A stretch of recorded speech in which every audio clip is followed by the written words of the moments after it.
police.Tet Assam YouTube চেনেললৈ সকলোকে সম্ভাষণ জনাই আজি আপোনালোকৰ মাজলৈ আগবঢ়াবলৈ লৈছো Assam Direct Recruitment 2024 ৰ Grade 3 Grade 4 Assam Police আৰু Tet exam মৰ উপযোগীকৈ যুগুত কৰা অতিকৈ গুৰুত্বপূৰ্ণ 35টা MCQ প্ৰশ্নটোলৈ আশা কৰো ভিডিওটোত আলোচনা কৰা MCQ প্ৰশ্নকেইটাই আগন্তুক আপোনালোকৰ পৰীক্ষাৰ বাবে কিছু সহায়ক হ'ব পাৰে গতিকে ভিডিওটো প্ৰথমৰ পৰা শেষলৈকে চাই মোৰ এই চেনেল police.Tet Assam সাবস্ক্ৰাইব কৰি লাইক শেয়াৰ আৰু কমেন্ট কৰিব প্ৰথম প্ৰশ্নটি হৈছে literacy rate of women in Assam according to 2011 census 2011 চনৰ লোকপিয়ল অনুসৰি অসমত মহিলাৰ সাক্ষৰতাৰ হাৰ কিমান অপচন সমূহৰ ভিতৰত ইয়া শুদ্ধ উত্তৰ হ'ব অপচন বি 66.27% বন্ধুসকল 2011 চনৰ লোকপিয়ল অনুসৰি অসমত মহিলাৰ শিক্ষিতৰ হাৰ হৈছে 66.27%. Next question, Madhubani painting is related to which state? Madhubani চিত্ৰকলা কোন ৰাজ্যৰ সৈতে সম্পৰ্কিত অপচন সমূহৰ ভিতৰত ইয়াৰ শুদ্ধ উত্তৰ হ'ব অপচন বি বিহাৰ বন্ধুসকল মধুবনী চিত্ৰকলা বিহাৰ ৰাজ্যৰ সৈতে সম্পৰ্কিত next question when was the life insurance corporation LIC established ভাৰতীয় জীৱন বীমা কেতিয়া প্ৰতিষ্ঠা হৈছিল ইয়াৰ শুদ্ধ উত্তৰ হ'ব অপচন এ 1956 অৰ্থাৎ 1956 চনত ভাৰতীয় জীৱন বীমা প্ৰতিষ্ঠা হৈছিল next question in which location the Manas river join in the Brahmaputra river কোন স্থানত মানাহ নদী ব্ৰহ্মপুত্ৰ নদীৰ সৈতে মিলিত হয় প্ৰশ্নটোৰ শুদ্ধ উত্তৰ হ'ব অপচন ডি যোগীঘোপা বন্ধুসকল যোগীঘোপাত মানাহ নৈয়ে ব্ৰহ্মপুত্ৰ নৈৰ সৈতে সংলগ্ন হৈছে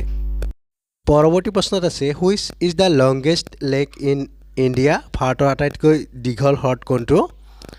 অপচন সমূহৰ ভিতৰত ইয়াৰ শুদ্ধ উত্তৰ হ'ব অপচন বি বেম্বানান্ট লেক বন্ধুসকল ভাৰতৰ আটাইতকৈ দীঘল হ্ৰদটোৰ নাম হৈছে Vembanad lake next question Kathonibari Ghat a collection of short stories was written by Kathonibari Ghat চুটিগল্প সংকলনটি কোনে লিখিছিল অপচনসমূহৰ ভিতৰত ইয়াৰ শুদ্ধ উত্তৰ হ'ব অপচন ডি মহিম বৰা বন্ধুসকল কাঠনিবাৰী ঘাট নামৰ চুটিগল্প সংকলনটিৰ লেখক হৈছে মহিম বৰা নেক্সট কুৱেশ্যন দেশপ্ৰেমমূলক গীত সৰফৰচি কি তমন্নাৰ লেখক কোন অপচনসমূহৰ ভিতৰত ইয়াৰ শুদ্ধ উত্তৰ হ'ব অপচন এ ৰামপ্ৰসাদ বিস্মিল বন্ধুসকল ৰামপ্ৰসাদ বিস্মিলে দেশপ্ৰেমমূলক জনপ্ৰিয় এটি গীত সৰফৰচি কি তমন্না ৰচনা কৰিছে নেক্সট কুৱেশ্যন স্বামী বিবেকানন্দৰ আন এটা নাম কি অপচনসমূহৰ ভিতৰত ইয়াৰ শুদ্ধ উত্তৰ হ'ব অপচন চি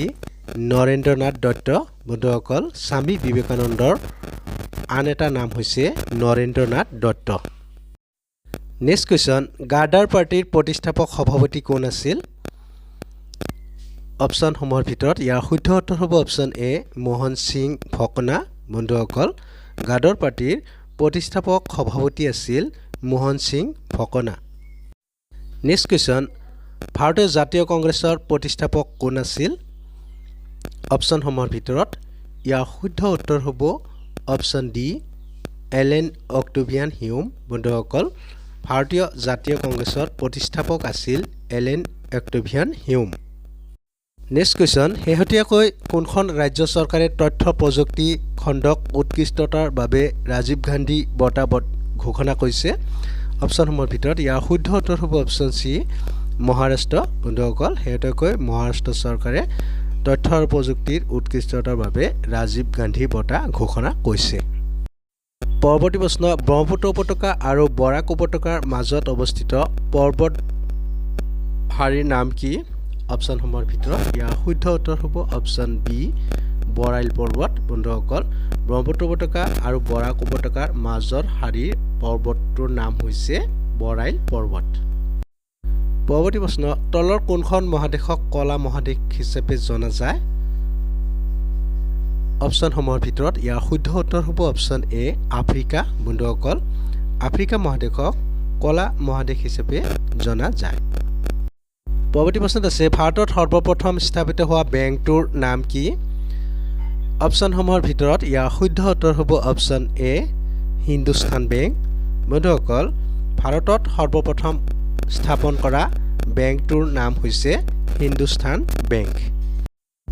পৰৱৰ্তী প্ৰশ্নত আছে উৎসৱৰ ভূমি বুলি কোনখন ৰাজ্যক কোৱা হয় অপচনসমূহৰ ভিতৰত ইয়াৰ শুদ্ধ উত্তৰ হ'ব অপচন সি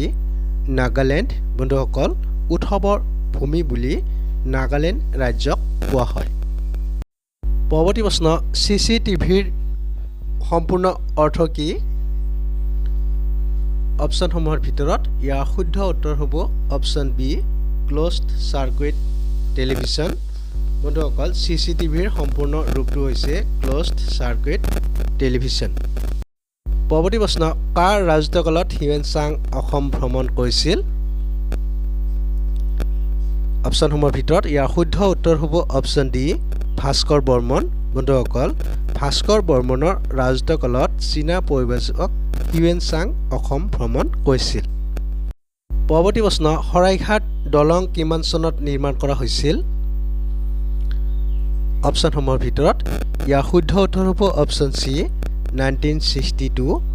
অৰ্থাৎ 1962 চনত শৰাইঘাটৰ দলং নিৰ্মাণ কৰা হৈছিল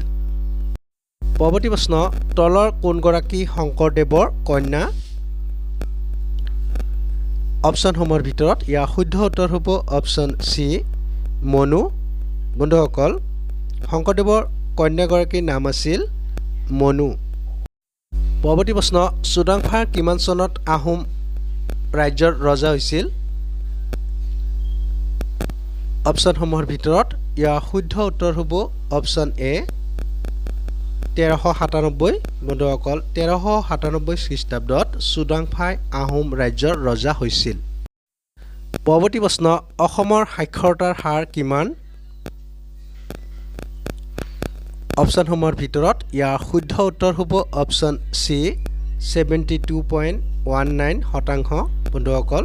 অসমৰ সাক্ষৰতাৰ হাৰ হৈছে 72.19 শতাংশ পৰৱৰ্তী প্ৰশ্ন 2011 চনৰ লোকপিয়লত কোনখন জিলাত সৰ্বাধিক জনসংখ্যা বৃদ্ধি হোৱা দেখা গৈছিল অপচনসমূহৰ ভিতৰত ইয়াৰ শুদ্ধ উত্তৰ হ'ব অপচন সি নগাঁও বন্ধুসকল 2011 চনৰ লোকপিয়লত নগাঁও জিলাত সৰ্বাধিক জনসংখ্যা বৃদ্ধি হোৱা পৰিলক্ষিত হৈছিল পৰৱৰ্তী প্ৰশ্ন অসম উচ্চ ন্যায়ালয়ক কিমান চনত গুৱাহাটী উচ্চ ন্যায়ালয় হিচাপে নামকৰণ কৰা হৈছিল অপচনসমূহৰ ভিতৰত ইয়াৰ শুদ্ধ উত্তৰ হ'ব অপচন ডি 1971 বন্ধুসকল অসম উচ্চ ন্যায়ালয়ক 1971 চনত গুৱাহাটী উচ্চ ন্যায়ালয় হিচাপে নামকৰণ কৰা হৈছিল পৰৱৰ্তী প্ৰশ্ন গুৱাহাটী উচ্চ ন্যায়ালয়ৰ কিমানখন মুখ্য বিচাৰপীঠ আছে অপচনসমূহৰ ভিতৰত ইয়াৰ শুদ্ধ উত্তৰ হ'ব অপচন সি 3খন বন্ধুসকল গুৱাহাটী উচ্চ ন্যায়ালয়ৰ 3খন মুখ্য বিচাৰপীঠ আছে পৰৱৰ্তী প্ৰশ্ন অসম বুৰঞ্জীত শুক্লধ্বজ কি নামেৰে জনা যায় অপচনসমূহৰ ভিতৰত ইয়াৰ শুদ্ধ উত্তৰ হ'ব অপচন এ চিলাৰায় বন্ধুসকল অসম বুৰঞ্জীত শুক্লধ্বজক চিলাৰায় নামেৰে জনা যায় পৰৱৰ্তী প্ৰশ্ন অসমলৈ অহা প্ৰথমজন চীনা পৰিব্ৰাজক কোন অপচনসমূহৰ ভিতৰত ইয়াৰ শুদ্ধ উত্তৰ হ'ব অপচন সি হিউৱেন চাং বন্ধুসকল অসমলৈ অহা প্ৰথমগৰাকী চীনা পৰিব্ৰাজকজন হৈছে হিউৱেন চাং ইয়াৰ পিছৰ প্ৰশ্নত আছে বংগৰ চৈতন্যদেৱৰ সমসাময়িক অসমীয়া বৈষ্ণৱ ধৰ্মগুৰু কোন আছিল অপচনসমূহৰ ভিতৰত ইয়াৰ শুদ্ধ উত্তৰ হ'ব অপচন এ শংকৰদেৱ বন্ধুসকল বংগৰ চৈতন্যদেৱৰ সমসাময়িক অসমীয়া বৈষ্ণৱ গুৰু আছিল মহাপুৰুষ Shri Sankardev next question where did Mahatma Gandhi give his first public speech in India Mahatma গান্ধীয়ে ভাৰতবৰ্ষত প্ৰথম ৰাজহুৱা ভাষণ ক'ত দিছিল অপচনসমূহৰ ভিতৰত ইয়াৰ শুদ্ধ উত্তৰ হ'ব অপচন ডি বাৰাণসী বন্ধুসকল মহাত্মা গান্ধীয়ে তেওঁৰ প্ৰথম ৰাজহুৱা ভাষণ বাৰাণসীত দিছিল নেক্সট কুৱেশ্যন মৌলিক কৰ্তব্যৰ ধাৰণা ভাৰতীয় সংবিধানত ক'ৰ পৰা লোৱা হৈছিল অপচনসমূহৰ ভিতৰত ইয়াৰ শুদ্ধ উত্তৰ হ'ব অপচন সি ৰাছিয়াছ কনষ্টিটিউশ্যন অৰ্থাৎ ৰাছিয়াৰ সংবিধানৰ পৰা ভাৰতৰ মৌলিক কৰ্তব্যৰ ধাৰণা লোৱা হৈছে next question niacin is the chemical name of which vitamin niacin কোনটো ভিটামিনৰ ৰাসায়নিক নাম অপশ্যনসমূহৰ ভিতৰত ইয়াৰ শুদ্ধ উত্তৰ হ'ব অপশ্যন ডি ভিটামিন B3 বন্ধুসকল নিয়াচিন হৈছে ভিটামিন B3 ৰ ৰাসায়নিক নাম বন্ধুসকল ভিডিওটো চাই কেনে লাগিল লাইক কমেন্ট যোগে জনাব এনে ধৰণৰ নতুন নতুন ভিডিও পাই থাকিবলৈ এতিয়াই ইউটিউবলৈ গৈ সাবস্ক্ৰাইব কৰক প্ৰজ্ঞা ষ্টাডি আসাম পুনৰ নতুন এটি ভিডিওৰ সৈতে লগ পোৱাৰ প্ৰতিশ্ৰুতিৰে আজিলৈ ইমানতে সামৰণি মাৰিছো ধন্যবাদ